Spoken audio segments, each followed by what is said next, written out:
Enggak, jadi begini, saya sih nggak kenal Albani, cuman banyak dosen saya, guru saya yang sempat ketemu dan kemudian tahu bagaimana ceritanya. Ya. Sebenarnya kan begini, eh sebagai pengajar ilmu hadis gitu ya, eh beliau ini tidak masuk dalam jajaran kampus di Madinah. Madinah punya fakultas Usuluddin dan ada jurusan hadisnya begitu kan.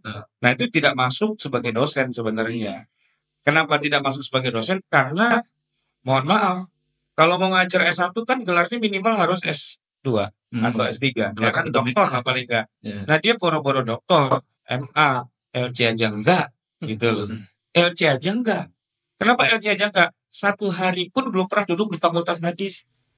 Secara pendidikan ilmu hadisnya. Ya. Nah, terus kok tiba-tiba jadi pinter? Ya karena dia nongkrong di perpustakaan. Ya, tiap hari bolak-balikin buku-buku hadis.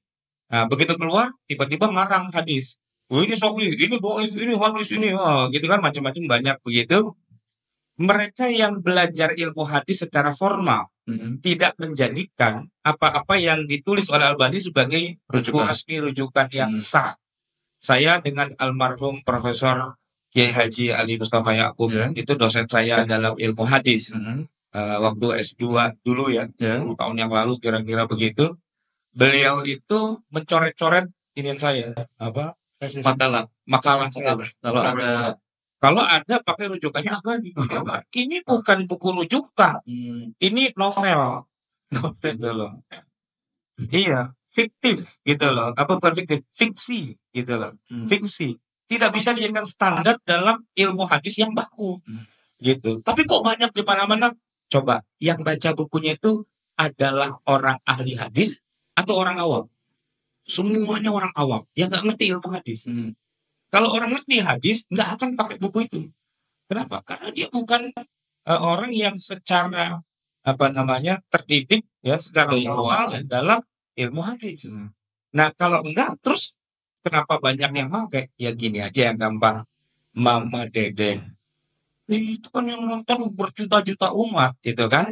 Nah pertanyaannya, apakah dia doktor dalam bidang fikih atau hadis atau apa? Enggak juga, ya kan? Nah, karena ya namanya sudah ngetop di mana-mana. Kan banyak yang viral seperti itu. Nah, Bapak Albani satu ini juga viral aja dia di mana-mana. Bukunya banyak dipakai orang dan dicetak di mana-mana, tapi tidak diakui sebagai buku rujukan di dalam fakultas hadis, gitu loh. Awalnya memang banyak yang terkesima, awalnya, termasuk yang baru saja wafat, almarhumlah Dr. Mustafa Al-A'dhami. Mustafa Al-A'dhami ini pakar hadis di Riau, ya, di mana guru saya Pak Kiai Mustafa Ya'qub itu adalah muridnya.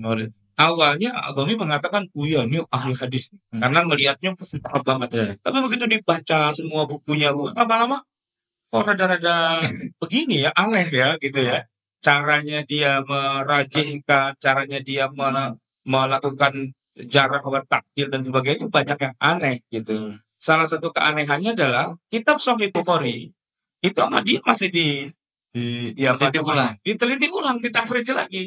Sebagian hadisnya dikasih footnote sahih, tapi sebagian lagi tidak dikasih footnote sahih. Nah itu menimbulkan tanda tanya besar. Yang dikasih kata sahih maksudnya apa? Yang tidak dikasih tanda tidak dikasih tanda sahih maksudnya apa? Itu nggak jelas gitu kan.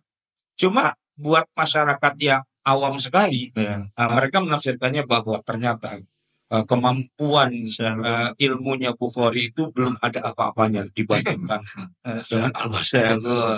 Jadi kalau menulis satu tulisan, kalau belum wasahhahu Albani, itu kayaknya belum mantap gitu loh. Kalau baru disahihkan oleh Bukhari, ya baru Bukhari.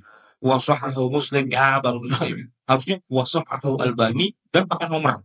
Pakai nomor kan? Kiri juga. Itu lain lagi, itu Adi Hidayat. Oke, baik. Ada lagi saya mas sekalian?